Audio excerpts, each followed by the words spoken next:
where? I know. Maybe some. What's your exact course? Right now. Yeah, please. Well, it isn't based just in Vancouver.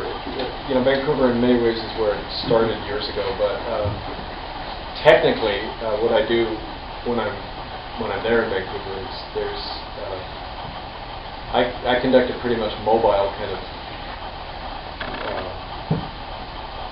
work, and I used to work in a place called the Sweetgrass Center, which is a community center on the downtown east side on Long Hastings near Maine, or the Overton.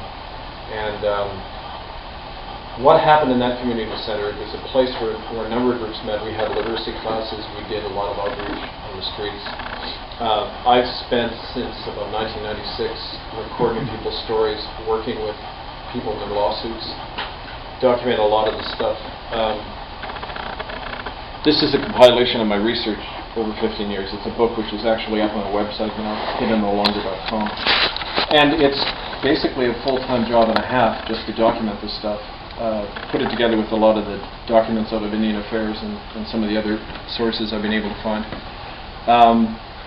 And doing a lot of shit disturbing. I mean, frankly, as they say, the smaller you are, the bigger noise you have to make. And we found the only way that we've ever gotten responses to this stuff is by being very vocal and public about it. So I go all over the country and all over the world now, and what I'm trying to do is unite a lot of the groups that suffered the same stuff, including in Ireland. There's two groups I work with, one in Cork and Dublin, people who survived identical crimes. And it's an identical cover-up going on, well, And so it's kind of multi-dimensional now, but it's all, for me, always rooted among the people in the community and what they're going through, because they are the ones who make this happen. They're the ones who by coming forward, have propelled all of this. So I don't know if that's enough of an answer for me, but...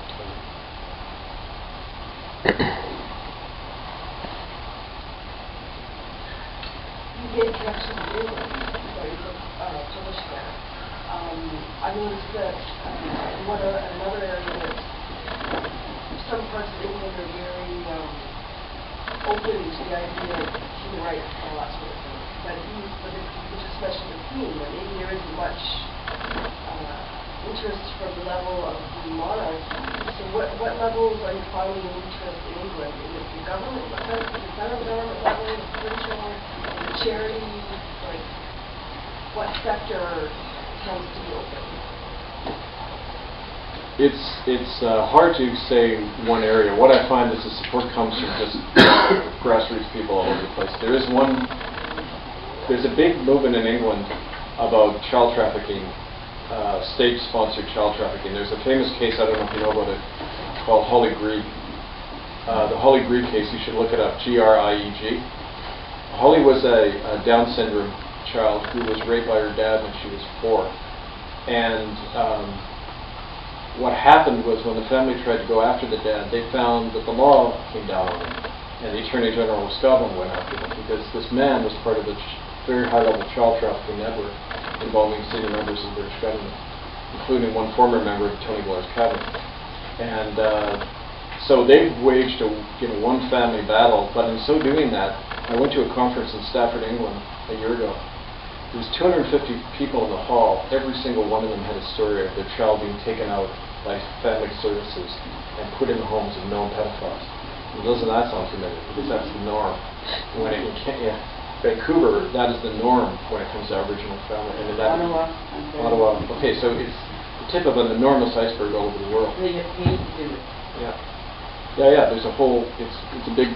Child trafficking, like drugs and the arms trade, it's very lucrative and very well organized and protected.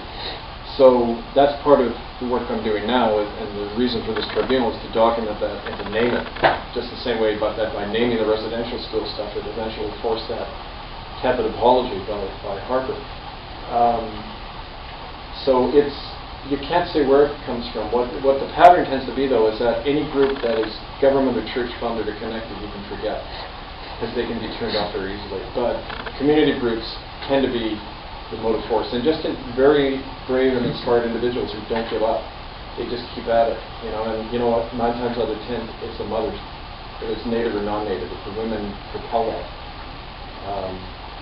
I found that too. I find that in healing circles it's really interesting because men find it harder to talk about what happened than women does in that situation.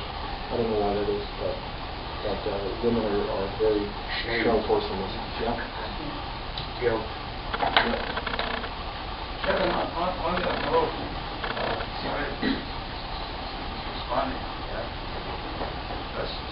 What about the fact that out of the Harbour apology has come $1 billion London settlement and all this stuff set up across the country, all reconciliation, people making more technical people like reconciliation, that in the meetings that we had there, all across the country were going in on those issues, went into honors, anybody was involved in it. And also meetings set up like on Monday at St. Paul's University, some top people talking about this, not only the University of St. Paul. There's people who are involved in Aboriginal leaders, people from the school, mediators from the Catholic side, are holding a public meeting in St. Paul on this. So there is stuff going on. And I understand there's a process called what they call the reconciliation process going on, where a lot of money is being paid out. Yeah, sure does. I understand it's causing a lot of major problems in families. In some cases, I've actually heard, I have Aboriginal in my family all right to an Aboriginal. And it said in some places people are saying, you were lucky not to go over and get all this. We ignore it. It's causing all sorts of problems. Can you talk about it? Well, it's good you raised that. Canada is very good at creating an image for something. I'll just give you some things from my experience. First of all, what you should do, if you haven't already, you go to the Truth and Reconciliation Commission website, trc.ca. Go to Section 2 and read their mandate. What it says in summary is, they're not a legal body, they're not an investigative body. They're not allowed to take evidence if it names names. They can't take any evidence of wrongdoing unless it's being in a court.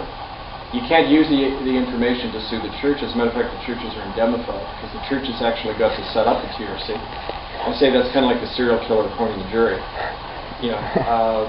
There's no immunity granted if you give testimony. They have no subpoena powers. They can't compel anybody, including the churches, to surrender any document or participate. So I wonder, what the hell is this thing? It's certainly not like the South African Truth and Reconciliation Commission, which said from the very beginning, this body is not a way to grant immunity to perpetrators. Yet the whole TRC in Canada is a massive, in my opinion, a massive immunity granting to the institutions responsible.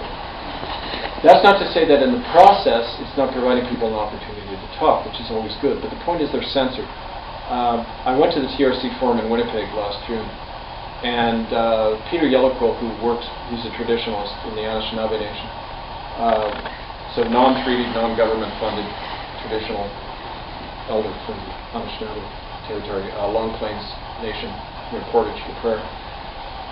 He was told that they had to vet a statement before he could get up at the mic. They had to look at what he was going to say. And he said, well, no, I'm not going to give it to you, I'm just going to speak. And they said, no, you can't speak unless we look at your statement. They're not going to say that on the CBC News, but they're going to do it in practice. I mean, that's the norm in Canada. That's how things operate. People that were not given the right, it's a $68 million project, but they don't pay people's way to come down to see it. So you've got to somehow pay your own way. There's a condition of most residential school survivors. They're like bingo here on the street, 80% of them. And if they're not, it's hard enough to go, you're going to stand in front of a mic and recount. Why the hell aren't the whites standing in front of the mic? Why aren't the churches and governments standing there and forced to answer charges? No, they're the ones who get to determine the process. So, I mean, to me, it's not an abstract matter. I get angry, very angry about this stuff because I see what it does. I've seen